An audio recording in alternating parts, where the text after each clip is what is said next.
ഈ സൺഡേ ഞങ്ങൾ എത്തിയിരിക്കുന്നത് സൂക്ക് വാക്കിഫിലാണ്. വൈകുന്നേരം ഒരു 5:30 മണിയായിട്ടുണ്ട് കേട്ടോ. ഖത്തറിലെ പഴക്കം ചെന്നൊരു കച്ചവട കേന്ദ്രമാണിത്.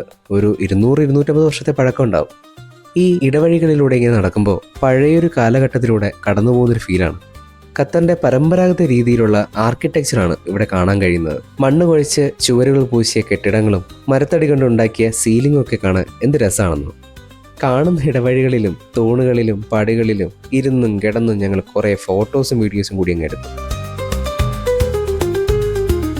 പല സ്ട്രീറ്റുകളിലായി പലതരം കച്ചവടക്കാരെയും കച്ചവട സാധനങ്ങളൊക്കെ കാണാം. ചില ഇടവഴിയിലൊക്കെ എത്തുമ്പോൾ അത്തൻ്റെ മണം അടിച്ചു കയറും. ഖത്തറിന്റെ പരമ്പരാഗത വസ്ത്രങ്ങൾ, പുരാതന വസ്തുക്കൾ, കരകൗശല ഉൽപ്പന്നങ്ങൾ എല്ലാത്തിനും ഓരോരോ കടകളുണ്ട് ഇവിടെ.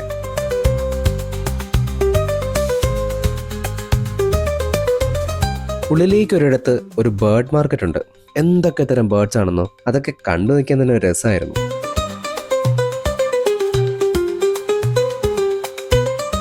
ഫാമിലിയായി വരുന്നവർക്കും സമയം ചിലവഴിക്കാൻ കുറേ ഉണ്ട് ഇവിടെ. കുട്ടികളുടെ കളിസ്ഥലങ്ങളും ഒട്ടക കുതിര സവാരികളും റെസ്റ്റോറൻറ്റ്സും അങ്ങനെ കുറേ. സൂക്കിലേക്കുള്ള മെയിൻ എൻട്രിയുടെ ഭാഗത്തേക്കാണ് ഞങ്ങൾ വന്നിരിക്കുന്നത്. എല്ലാ ഇടവഴികളും ഇവിടെ വന്നു ചേരും. ഇത് സൂക്കിൻ്റെ ഒരു സിഗ്നേച്ചറാണ്. ദ പൗസ് അഥവാ ദ തംബ് എന്നാണ് ഇതിൻ്റെ പേര്. ഒരു ഫ്രഞ്ച് ആർട്ടിസ്റ്റായ സീസർ ബാർഡാസിനിയുടെ ഒരു ആർട്ടാണ്. ഉച്ചാരണം ശരിയാണോ എന്നറിയില്ല, തെറ്റാണെങ്കിൽ ക്ഷമിക്കണം. ഇത് അലി അൽ നാമ കഫേ. സൂക്കിൽ വരുമ്പോൾ ഞങ്ങൾ സ്ഥിരം ഇവിടെ നിന്നാണ് ചായയും സ്നാക്സ് കഴിക്കാറ്. ഇവിടെ നിന്ന് ഓർഡറും ചെയ്ത് അപ്പുറത്ത് പോയി കുറച്ച് വെയിറ്റ് ചെയ്ത് നിന്ന സാധനം കിട്ടും.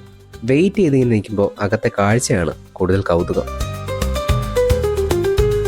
പൊന്നു നേരത്തെ പോയി ഇരിക്കാനുള്ള സ്ഥലമൊക്കെ പിടിച്ചു വെച്ചിട്ടുണ്ട്. അങ്ങനെ ചായയും കുടിച്ച് ഒന്ന് റിലാക്സായി കാര്യങ്ങളും പറഞ്ഞ് ഞങ്ങൾ അങ്ങനെയായിരുന്നു. സൂര്യൻ അസ്തമിക്കുമ്പോൾ സൂക്ക് വാക്കിഫ് വെളിച്ചങ്ങളുടെയും നിഴലുകളുടെയും ഒരു മാന്ത്രിക മണ്ഡലമായി മാറും. ഇതൊരു മാർക്കറ്റ് മാത്രമല്ല, ദോഹയുടെ ഹൃദയമെടുപ്പെന്ന് വേണം പറയാൻ. സൂക്ക് വാക്കിഫ് വർത്തമാനകാലത്തെ സ്വീകരിക്കുമ്പോൾ ഭൂതകാല കഥകളും ഈ വീഥികളിൽ പ്രതിധ്വനിക്കുന്നു.